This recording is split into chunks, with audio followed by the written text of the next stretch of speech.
Assalamualaikum warahmatullahi wabarakatuh.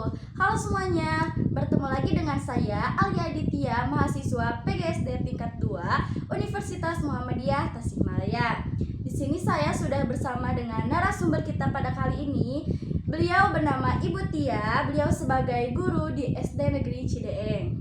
Nah, pada kali ini saya akan mewawancarai beliau mengenai pendidikan masa kini dan pendidikan di masa yang akan datang.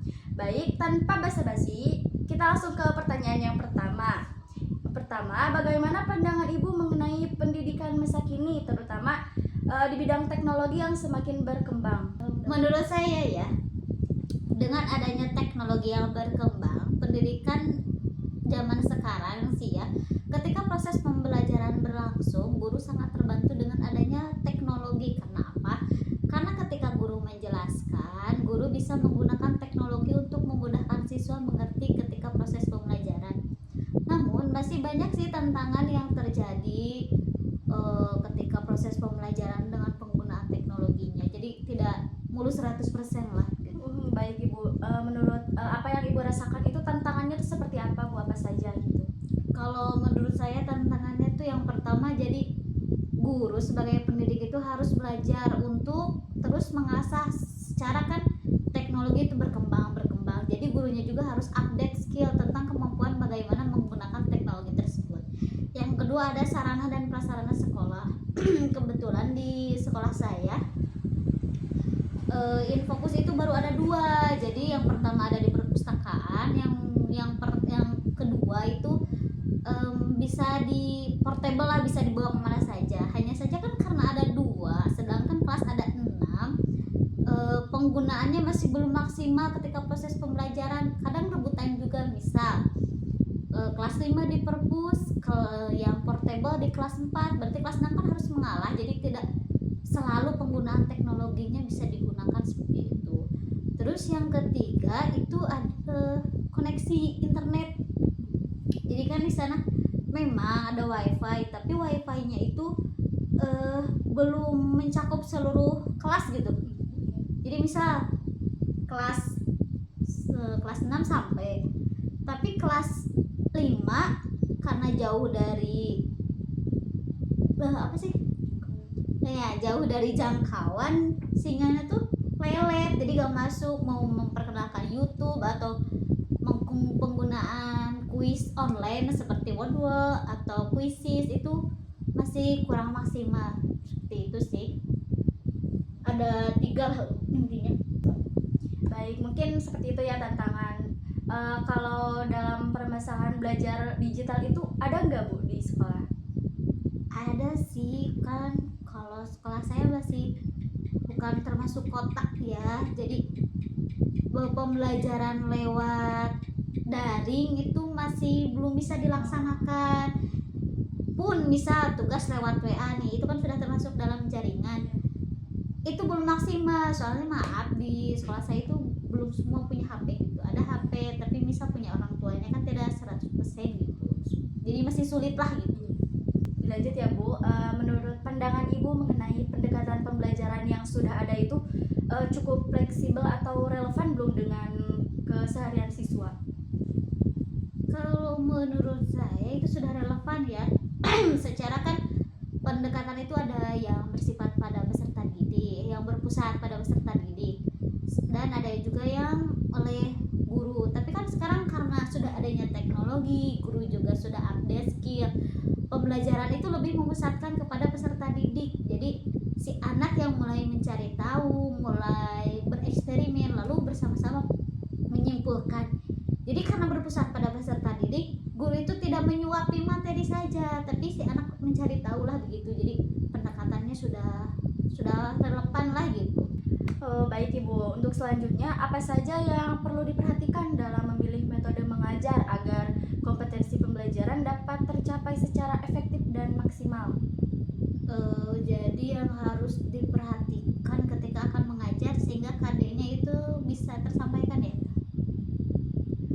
Kalau menurut saya, jadi sebelum masuk ke kelas itu guru sudah mempersiapkan dulu bisa kita melihat dulu RPP, silabus, setelah itu melihat materi yang akan diajarkan, memilih metodenya, apakah metode yang cocok itu yang berkelompok, misal apakah inquiry atau discovery, atau sekarang lagi boomingnya PJBL ya. Iya. Tapi PJBL dengan PBL kan mungkin kalau PJBL itu karena proyek ya, jadi tidak cukup waktu 1 jam. Ketika memilih itu harus dilihat dulu apakah metode tersebut waktunya sesuai, lalu apakah ketika nanti penggunaan metode tersebut semua peserta didik akan ikut aktif, seperti itu. Kalau sekarang sih yang mempersiapkannya kebanyakan saya memilih tentang pembelajaran berkelompok ya. Soalnya kan kalau pembelajaran berkelompok atau PBL, PJBL, siswa itu kan ketika tidak tahu dan malu bertanya kepada guru, siswa tersebut bisa diskusi dengan kelompoknya, sehingga orang yang malu bertanya kepada guru bisa mulai berinteraksi, bisa mulai tukar pendapat dengan rekan sejawat, lalu ada proses mencari sendiri. Nah, di sana atau bereksperimen misalnya, terus ada project. Kalau di PTBL itu kan siswa mencari sendiri, sehingga gaya belajar siswa yang ada 3 tuh mulai dari auditori, apa visual, kinestetik itu terfasilitasi. Dengan misal auditori kita harus menjelaskan dulu lah kepada beberapa kelompok tersebut. Terus yang visual kita kan adanya teknologi kan tadi, jadi bisa menampilkan video misalnya PowerPoint atau kuisis lah, seperti itu. Yang ketiga yang kinestetik. Kalau yang kinestetik berarti difasilitasinya dengan cara yang tadi bereksperimen, misalnya seperti itu, membuat proyek seperti itu. Oh ya, seperti itu. Mungkin kalau untuk sekarang metode ceramah itu kurang efektif ya Bu? Iya, kurang efektif, soalnya kan kalau Membosankan ceramah juga. iya, jadi anak-anak tuh disuapin materi, nggak mencari tahu sendiri gitu maksudnya. Jadi dengan metode yang sekarang itu bisa membantu ya? Iya, bisa membantu. Jadi kan karena tadi ada perkembangan teknologi, ada guru yang update skill gitu, jadi sudah tahulah mana yang cocok gitu untuk peserta didik. Jadi menurut pandangan Ibu ya, bagaimana cara mengembangkan perkembangan kognitif peserta didik gitu agar berkembang secara baik? Kalau menurut saya, jadi sebagai guru SD tuh harus tahu bahwa peserta didik itu ada pada tahap kognitif apa, apakah operasional konkretnya masih abstrak kah, apakah masih konkret atau sudah bisa abstrak. Misalkan kalau kelas bawah itu harus masih dalam tahap operasional konkret ya kalau nggak salah. Iya nggak sih, kan kalau konkret itu berarti pembelajaran itu berarti harus yang real dulu. Sedangkan kan kalau kelas atas siswa itu udah mulai bisa berpikir abstrak kan, jadi materi juga sudah mendalam, lalu proses pembelajarannya juga tidak harus selalu membawa gambar atau video gitu. Jadi dengan menjelaskannya pun sudah mulai bisa terpahami. Jadi intinya harus tahu dulu tahapan kognitif peserta didiknya.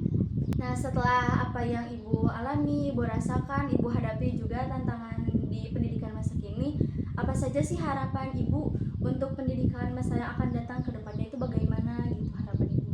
Kalau harapan saya ya untuk pendidikan yang akan datang, alangkah baiknya seluruh guru bisa lebih banyak mengikuti kegiatan atau pelatihan, sehingga pengetahuan tentang proses pembelajaran yang baik untuk peserta didik, lalu bagaimana cara memahami peserta didik nantinya lebih baik lagi. Lalu harapannya nanti semoga fasilitas sekolah atau sarana prasarana sekolah lebih dilengkapi lagi. Bukan karena apa, misal pengetahuan guru sudah berkembang tetapi sarana prasarananya masih kurang ya, masih belum maksimal ketika proses pelaksanaannya tetap. Jadi harapannya semoga nanti guru lebih update skill, lalu sarana prasarananya lebih dilengkapi, lalu kurikulum yang berkembang, kurikulum yang ada mungkin dibenahi lagi. Itu aja sih. Baik Ibu, terima kasih untuk waktu yang sudah Ibu luangkan. Terima kasih juga Ibu sudah menjawab pertanyaan-pertanyaan Semoga ini juga menjadi motivasi untuk kita semua, dan juga harapan-harapan para guru-guru juga semoga tercapai ke depannya semakin lebih baik. Terima kasih semuanya sudah menonton. Assalamualaikum warahmatullahi wabarakatuh.